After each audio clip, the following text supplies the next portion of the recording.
Right, recording. So hi you guys, good morning and welcome to my channel.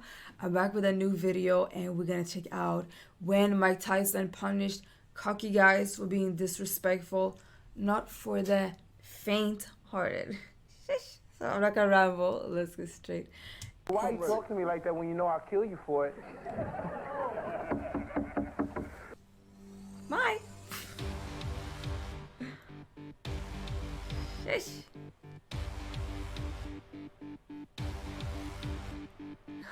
The last thing you want to do looking at Mike Tyson is to piss that guy off. And this is me talking about Iron Mike in 2023. What kind of machine was he when he was young? It was like he didn't even need his hands for a knockout. He would do it with his trademark ferocious stare. Nevertheless, there were many times daredevils willing to unleash their long tongues and trash talk to Mike. The truth is, for most of these guys, it ended up being another juicy finish by Tyson. Ladies and gentlemen in attendance, boxing fans joining us across the nation on Fox, and sports fans joining us around the world. That was not a good time for Mathis! He stepped back and did it again, stepped off and around, and ripped that uppercut to where Mathis was ducking right into it. 9, 10! He didn't beat the count. Finito. Friends, today's video will be dedicated to 5 fights where Mike Tyson punished trash talk. Number 5. Buster Mathis. Let's start the countdown with someone who isn't overly arrogant. So, it's 1995, Mike had just returned from his, shall we say, unplanned vacation in jail. The return of such an important figure to the world of boxing was a real media highlight, and everybody, including the champions, wanted to check what the current Iron Mike could do. The promoters were very wise and decided not to throw Rusty Mike under the tanks immediately. First, he was given to warm up on a Why few is he showing clips from the 80s, but then it's 95? Like, come on. guys, one of whom was Buster Mathis Jr. Buster's father fought at the beginning of the golden age of boxing and fought with the greatest Muhammad Ali himself.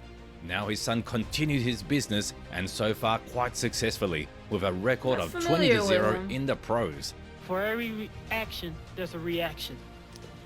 So everybody know how Mike Tyson is going to act November 4th. So it's up to me how Look at Mike. I'm going to react.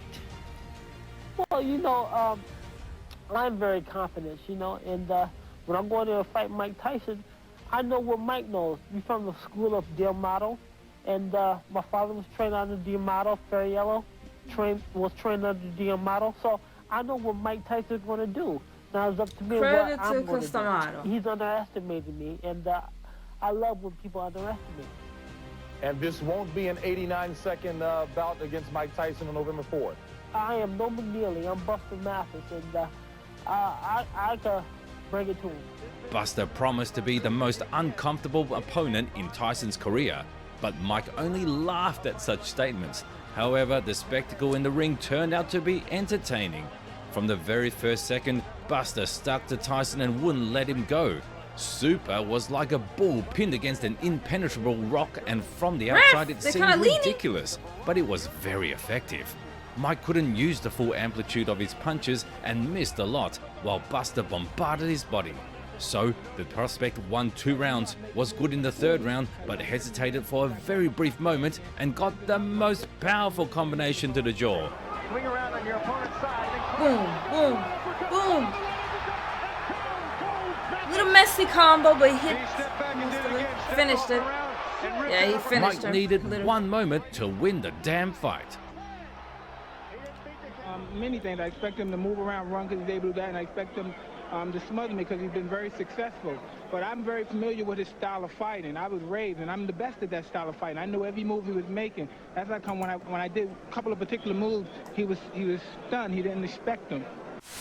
Number 4. Tony Tubbs. 1988. Mike Tyson is at his peak and making his famous title defenses. Most recently, he beat 2 of the toughest undefeated boxers and then had a tremendous fight with Larry Holmes. But we'll talk about that later. The hearse trucks didn't have time to haul away the bodies after Tyson's fights, but the number of contenders didn't decrease. new charged guys kept showing up. Tony Tubbs was one of those. TNT began his boxing career in the amateurs, where he distinguished himself with gold at the World Cup. In the pros, Tony's record at the time he met Tyson was 24-1, and there were hell of a lot of finishers. Only few of Tubbs' opponents, like famous Greg Page, had lived through to the decision. The rest had to face the brutal and uncompromising KO. Obviously, these knockouts made the guys more confident, and he decided to make some noise.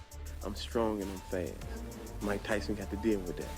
Physically, you'll be seeing the new Tony Tubbs. When I step in the ring, they're gonna say, wow, look at that cat.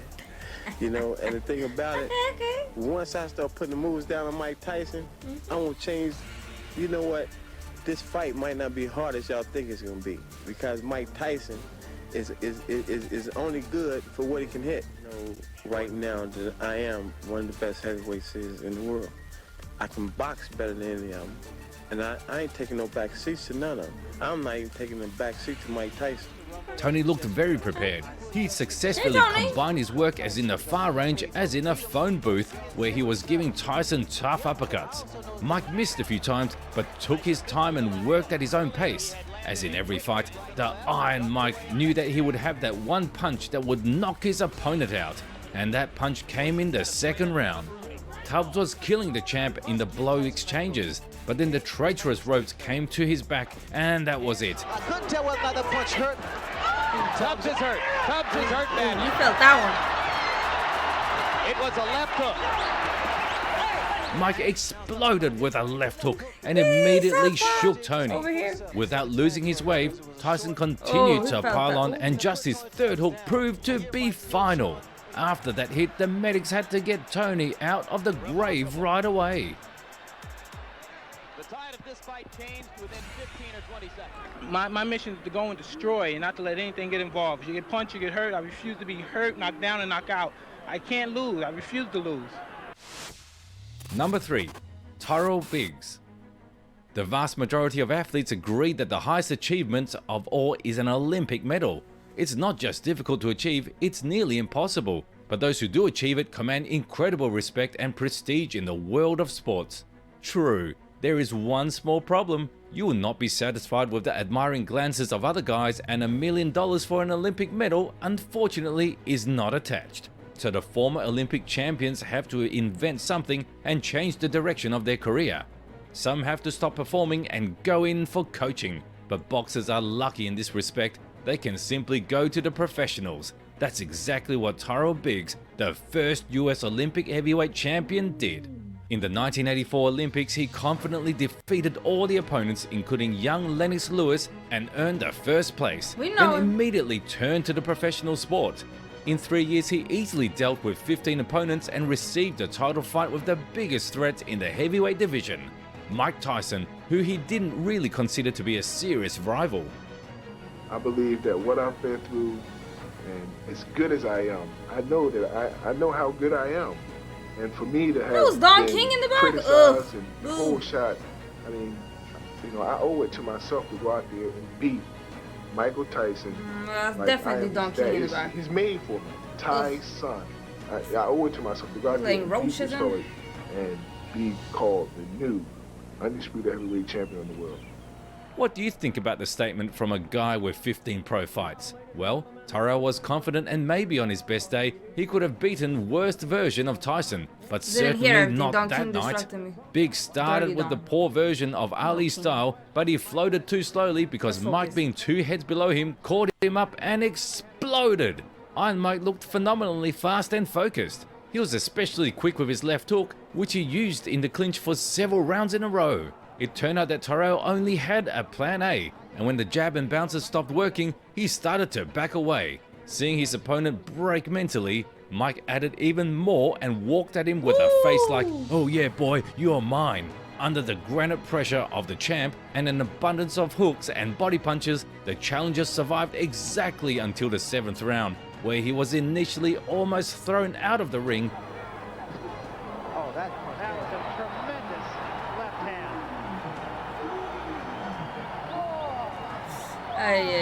And then sent to lie down with a godlike left hand.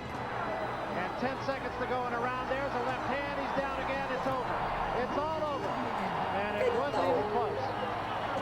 broke him down? Was it just constantly body punching? When I was hitting him with body punching. I heard him actually, he was crying in there, making woman gestures like, I can't find it, but I knew that he was breaking down soon. So Tyrell, who is whose son now? Number 2, Frank Bruno 2.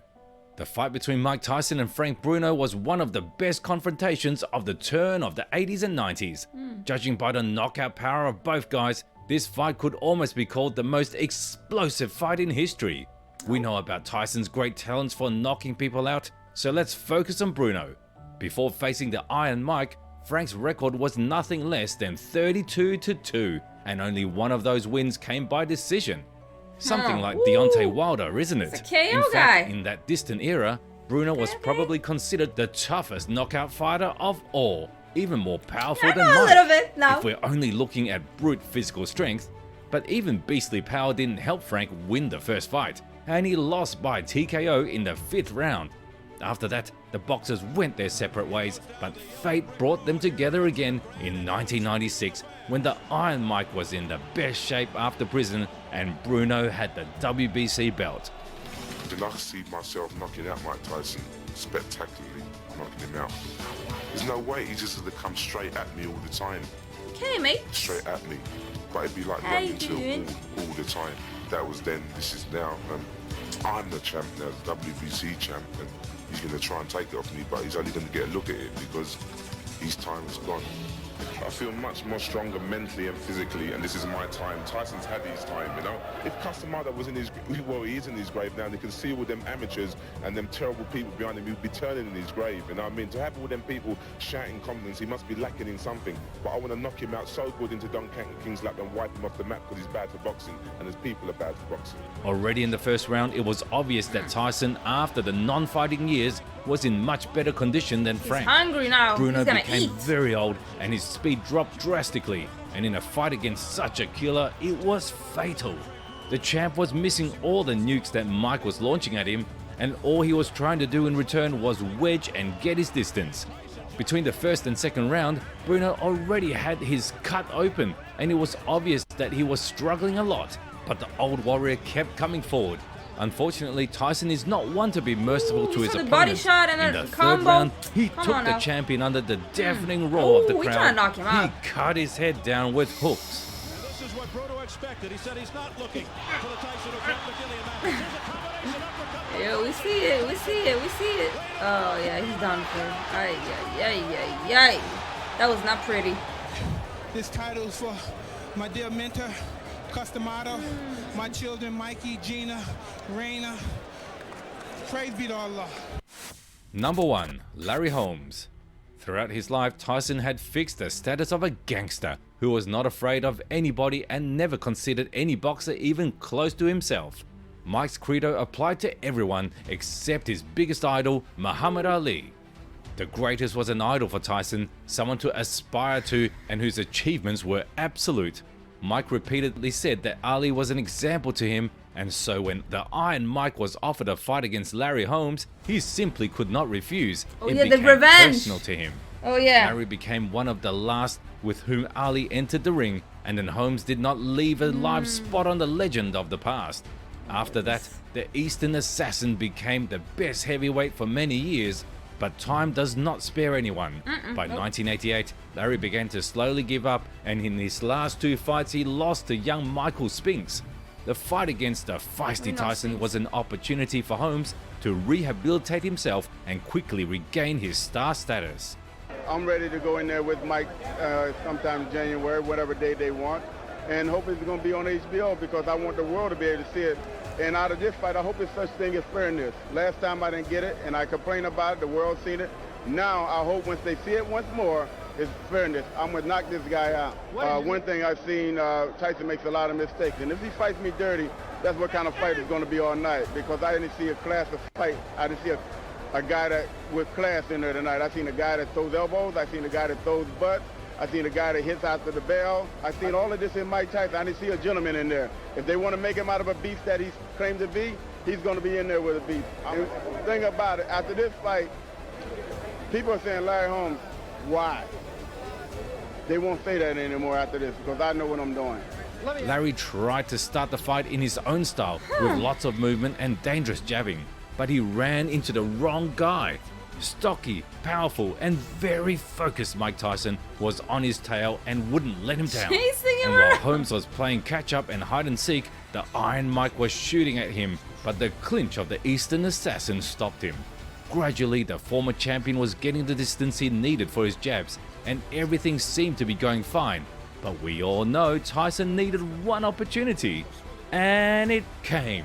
The 38-year-old Larry Holmes could not continue that round after round. Oh, a big right hand! And down So the combo. Holmes Strong stopped one. for 1 second, and then the hardest double jab of his life I'm hit him in the dizzy head. just watching this. Mike's revenge on Ali was concentrated in that punch, and Larry got up after the knockdown and said, "Should I have fought with the greatest one once?" Tyson didn't stop there and scored another knockdown. Here comes Mike. There was a big right hand. Larry's down again. Down he goes.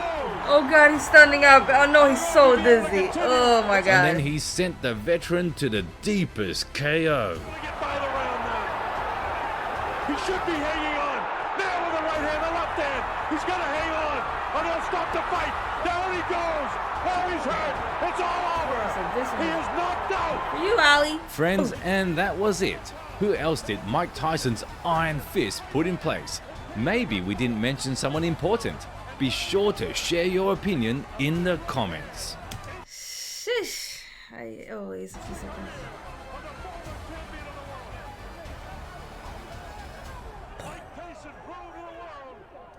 Yep. Yes, he did. Yes, he did. That was the video, you guys. I hope that you enjoyed. Like, comment, subscribe, all that good stuff, and hopefully I'll see you in another video. Appreciate you watching.